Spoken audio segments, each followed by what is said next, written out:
disukai kok, dia disukai kok. Jadi jualan apa aja pasti laku.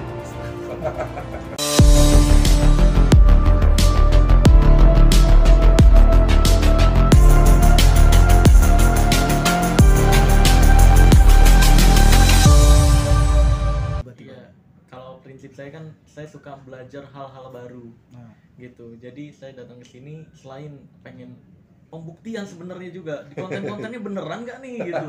Ini jangan-jangan orang titipan doang gitu.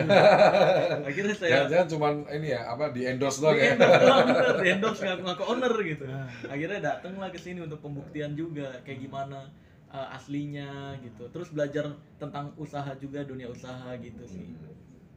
Nah, dari apa Marcel sendiri kan memang lu kan tipikalnya gue nggak akan bilang iya sebelum ada pembuktian kan gitu. Iya betul. Nah, lu ngelihat sendiri langsung dengan mata kepala lu ketemu Bang John, ketemu karyawan-karyawan. Nah, akhirnya yang bisa lu kuak dari misterinya Bang John ini apa?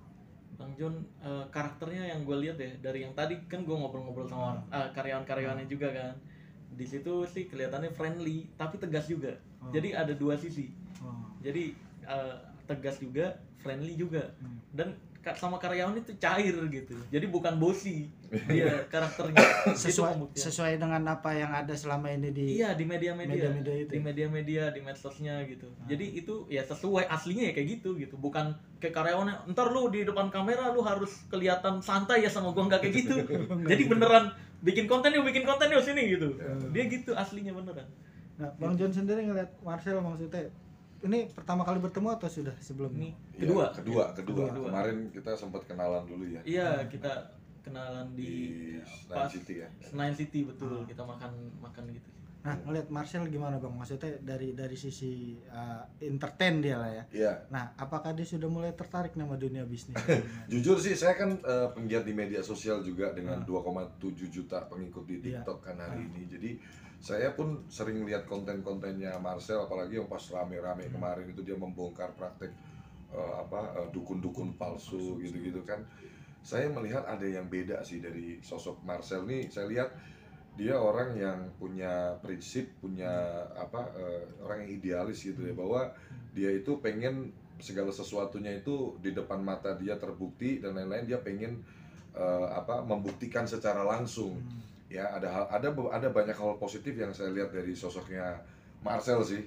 Ya, dan waktu kita bertemu pertama kali itu kan dia lihat saya sebagai sosok pengusaha dari zero ya, benar-benar dari karyawan terus saya jadi punya usaha, sekarang punya 6 perusahaan. Marcel sih ada ketertarikan pengen mengarah ke dunia bisnis ya. Dia pengen punya usaha juga karena memang first ketemu sama saya sampaikan ke Marcel, kita tidak akan selamanya terkenal. Kita tidak akan selamanya orang akan suka terus dengan apa yang kita kerjakan di entertainment. Jadi saya mengedukasi dari Marcel waktu pertama kali ketemu, saya bilang yuk ntar kapan-kapan ngobrol lah ke kantor saya, mainlah ke kantor saya, ayo kita sharing-sharing bisnis. Karena posisi kita, momentum kita saat ini lagi rame dan lain-lain, kita harus mulai berpikir untuk kita punya usaha apa.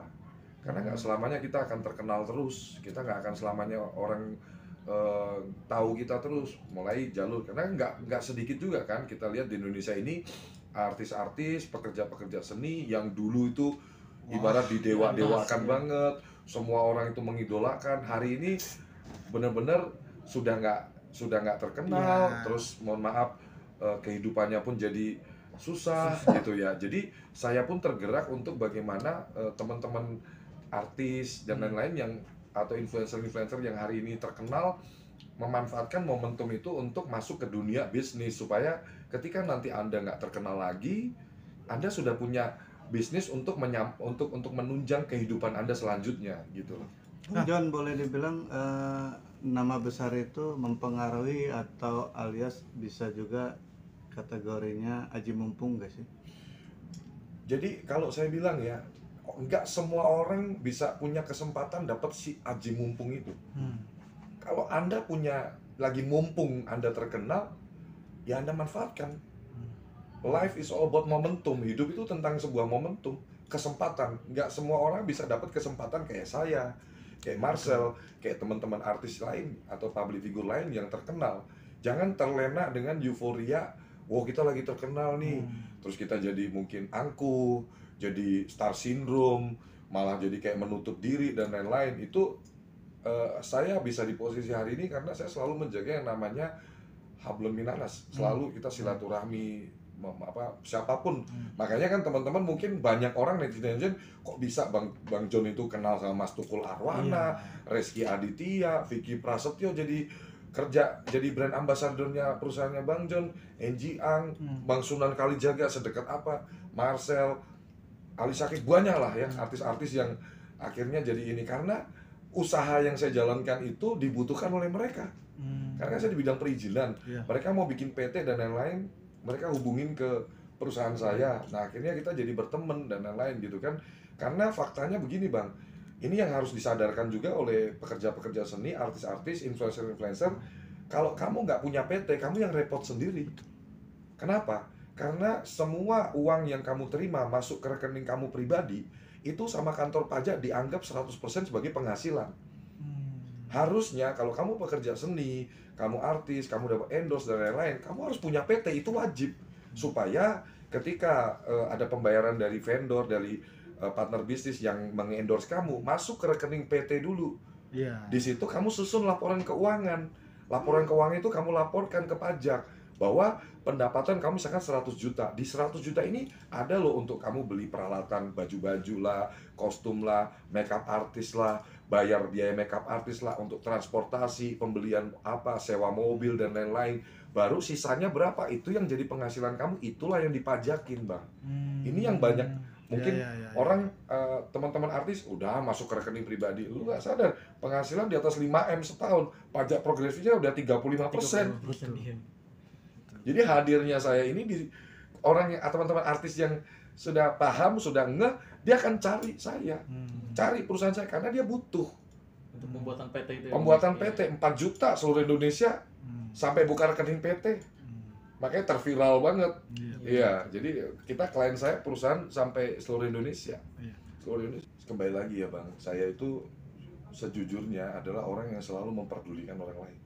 Itu faktanya diri saya tuh kayak selalu saya tuh bagaimana mikirin orang lain. Lebih banyak mikirin orang lain.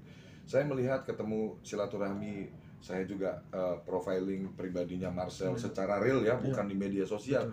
Beliau pribadi yang sangat rendah hati, humble, sopan santun, adab etikanya, agamanya pun juga kuat dan lain-lain. Di situ hati saya pun tergerak bagaimana untuk bisa sedikit lah, kan teman yang baik adalah mengarahkan atau mengarahkan si temennya itu untuk jadi lebih baik juga. Saya sampaikan ke Marcel, mumpung lu lagi rame, lagi terkenal hari ini, fisik kita masih kuat, coba pikirin ide bisnis apa sehingga kamu nanti bisa untuk masa depan yang lebih baik lagi gitu. Orang lagi rame kan, dagang apa aja kan dicari Bang, dikejar gitu.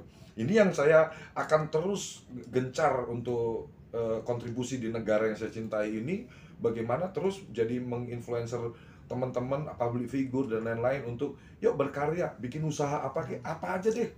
Nah, otomatis kalau bikin usaha nanti kamu akan rekrut karyawan, buka lapangan kerja. Di situ Bang tujuan saya sih Bang. Dan saya melihat Marcel ini orang yang capable, punya kompetensi di situ. Ya, makanya penilaian kau gitu ya. Iya, penilaian saya dia orang yang smart, dia orang yang kreatif, ya.